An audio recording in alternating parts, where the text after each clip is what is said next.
नमस्कार प्रेक्षको, मराठी महाराष्ट्रामध्ये आपल्या सगळ्यांचं स्वागत आहे. मी संग्राम. मनोज जरांगे पाटील मराठा योद्धा.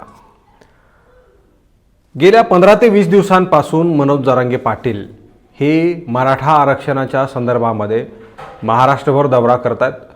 लाखोंच्या संख्येनं मराठा समाज बांधव मनोज जरांगे पाटील यांना ऊर्जा देण्यासाठी उपस्थित राहत आहेत. मनोज जरांगे पाटील यांची मुदत 14 ऑक्टोबरला संपते आणि 14 ऑक्टोबरला लाखोंच्या संख्येनं आंतरवाली सराठी येथे उपस्थित राहण्याचं आवाहन मनोज जरांगे पाटील आपल्या दौऱ्यामधून उपस्थित राहणाऱ्या मराठा समाजाला करत आहेत. आता मराठा समाज मनोज जरांगे पाटील यांच्या महाराष्ट्रभर होत असलेल्या दौऱ्यांसाठी लाखोंची गर्दी करतोय. तर येत्या 14 तारखेला उच्चांक मोडण्याची परिस्थिती निर्माण होऊ शकते असं वर्तवलं जातं आहे, असं बोललं जातं आहे, अशी शंका वर्तवली जाते. आणि त्यामध्ये काहीही दुमत नसणार आहे, कारण ज्या जिल्ह्यांमध्ये मनोज जरांगे पाटील जात आहेत तिथं लाखोंच्या संख्येनं मराठा समाज उपस्थित राहतो आहे.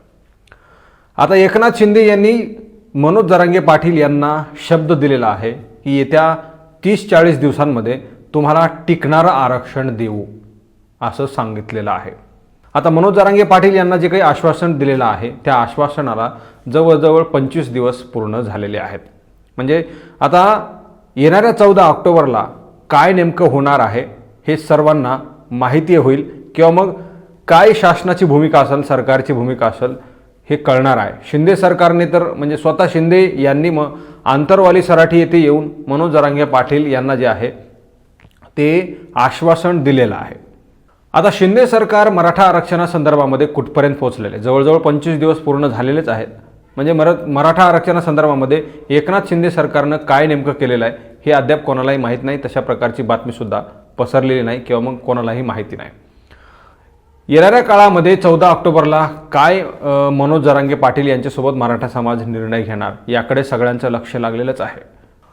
एकीकडे मराठा समाज आक्रमकतेनं आरक्षणाची मागणी करत असताना दुसरीकडं ओबीसी समाजसुद्धा आता रस्त्यावर येत आहे. आमच्या वाट्यामध्ये मराठा समाजाला आणू नका किंवा मग आमचा वाटा त्यांना आम्ही देणार नाही आहोत अशा प्रकारची भूमिका ओबीसी समाजाची आहे. तर दुसरीकडं धनगर समाजसुद्धा आरक्षणासाठी आता रस्त्यावर येत असताना पाहायला मिळतोय. एकेकाळी धनगर समाजाचे नेते गोपीचंद पडळकर यांनी जाहीर चौंडीमधून सांगितलं होतं की मी किंवा इतर माझा भाऊ, आई, वडील कुणी भारतीय जनता पार्टीकडून मतदानासाठी किंवा मग निवडणुकीसाठी उभे असेल तर मला मतदान करू नका किंवा भारतीय जनता पार्टीला मतदान करू नका असं आवाहन करणारे गोपीचंद पडळकर त्याच भारतीय जनता पार्टीचे आमदार होतात आणि तिथून धनगरांचा प्रश्न कसा सुटेल यासाठी आपण प्रयत्नशील आहोत असं सांगतात. म्हणजे हे सगळं काय गौडबंगाल आहे हे गोपीचंद पडळकरांना धनगर समाजानं विचारलं पाहिजे. दुसरीकडं मुस्लिम समाजसुद्धा आता रस्त्यावर येण्याच्या मार्गावर आहे. म्हणजे सर्वच समाज आता ज्यांना ज्यांना आवश्यकता आहे असे लोक आरक्षणाच्या मागणीसाठी जे आहे ते रस्त्यावर येत आहेत. लाखोंच्या संख्येनं मराठा समाज येतोय. दुसरीकडे ओबीसी सुद्धा मराठा समाजाला आमच्यामध्ये घेऊ नका अशा प्रकारची मागणी, अशा प्रकारची विनंती आहे जे सरकारकडे करतात. तर दुसरीकडं सरसकट कुणबी प्रमाणपत्र देण्यात यावं या मागणीसाठी मनोज जरांगे पाटील आरक्षणाच्या मागणीसाठी महाराष्ट्रभर फिरत आहेत. आता सर्वजण आरक्षण मागत असताना दुसरीकडून अशी बातमी केली जाते की आता या सगळ्या गोष्टींमध्ये 50% वर मर्यादा वाढवणं कठीण आहे, शक्य नाही आहे असं म्हणत संपूर्ण आरक्षणच संपवलं जाऊ शकतं अशा प्रकारची चर्चासुद्धा केली जात आहे. SC STचं आरक्षणसुद्धा संपवलं जाईल अशा प्रकारची चर्चासुद्धा बोलली जाते. तशा संदर्भातली सुप्रीम कोर्टामध्ये याचिकासुद्धा दाखल झाल्याचं बोललं जातं आहे आणि त्यावर उद्याच्या नोव्हेंबरला सुनावणी असल्याचंही सांगितलं जात आहे. आता नरेंद्र मोदी यांच्याकडून मोठी घोषणा, शब्दप्रयोग करण्यात आलेले आहेत.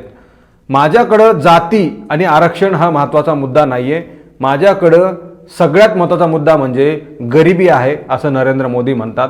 मात्र ते 10 वर्षातसुद्धा गरिबी हटवू शकलेले नाहीत. म्हणजेच तीळ मात्र सुद्धा गरिबी हटवू शकलेले नाहीत. अशी परिस्थिती देशभरामध्ये असताना सुद्धा जाहीरपणे छाती ठोकपणे ते असं सांगतात की आम्हाला सगळ्यात मोठी समस्या गरिबी वाटते.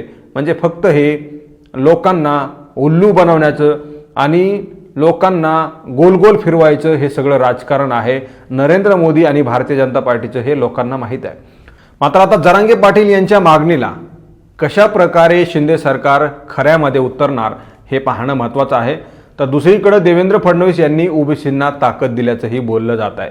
एकीकडे एकनाथ शिंदे 16 आमदारांच्या यादीमध्ये पुढच्या 4 दिवसांमध्ये अपात्र होणार आहेत असंही बोललं जातंय आणि त्याच्यानंतर शिंदे अपात्र झाल्यानंतर मराठा समाजाला दिलेल्या शब्दाचं काहीच अर्थ उरत नाही अशी चर्चा आहे. त्यामुळे एकनाथ शिंदेंच्या माध्यमातून मनोज जरांगे पाटील यांचं आंदोलन संपवलं अशी चर्चा आहे. त्या संदर्भामध्ये मी सुद्धा एक रिपोर्ट बनवलेला आहे. तशी परिस्थिती आता निर्माण केली जात आहे असंही बोललं जातंय. एकीकडे मराठा समाजाचा जो काही उद्रेक आहे, जो काही ज्वलंत प्रश्न आहे, जे काही वादळ मराठा समाजाचं 14 ऑक्टोबरला येणार आहे ते शमवण्यासाठी भारतीय जनता पार्टीकडून विविध शक्कल लढवल्या जात आहेत. शिवाजी महाराजांची वागणुक जे आहे ते प्रायोगिक तत्वावर लोनच्या तत्वावर जे आहे ते महाराष्ट्रामध्ये 3 वर्षासाठी आणली जात आहेत, ते दर्शनासाठी आणली जात आहेत. ही एक आखणी भारतीय जनता पार्टीकडून आखली जात आहे. सुधीर मुनगंटीवार वागणुका आणायला गेलीत असं सांगितलं जात आहे. सुधीर मुनगंटीवार यांना काय अधिकार आहेत अशी चर्चा आहे. ज्या शिवाजी महाराजांच्या वंशजांना या सगळ्या गोष्टी करायला लावल्या पाहिजे होत्या त्यांना हा मान दिला पाहिजे होता असं बोललं जातंय. सुधीर मुनगंटीवार कोण आहेत असाही सवाल या ठिकाणी उपस्थित केला जातोय. मराठा आंदोलनाला कुठंतरी वेगळं वळण किंवा मग शमवण्याची प्रक्रिया जी आहे ते सत्ताधाऱ्यांकडून केली जाते असंही बोललं जातंय. मात्र मराठा समाजाचा योद्धा मनोज जरांगे पाटील आरक्षण घेतल्याशिवाय शांत बसणारच नाही अशी परिस्थिती सध्या उद्भवलेली आहे आणि त्यानंतर मनोज जरांगे पाटील यांच्या माध्यमातून लाखोंचा जनसैलाब भारतीय जनता पार्टीला पेलवेल का असा प्रश्न या ठिकाणी उपस्थित राहतोय. येणारा काळ ठरवेल की कोण कमी पडतं आणि कोण भारी पडतं. त्यामुळे 14 ऑक्टोबर ही तारीख फार काही दूर नाही आहे आणि देवेंद्र फडणवीस भारतीय जनता पार्टीला यांना आवाहन देणारी ही चॅलेंज आणि तारीख असणार आहे.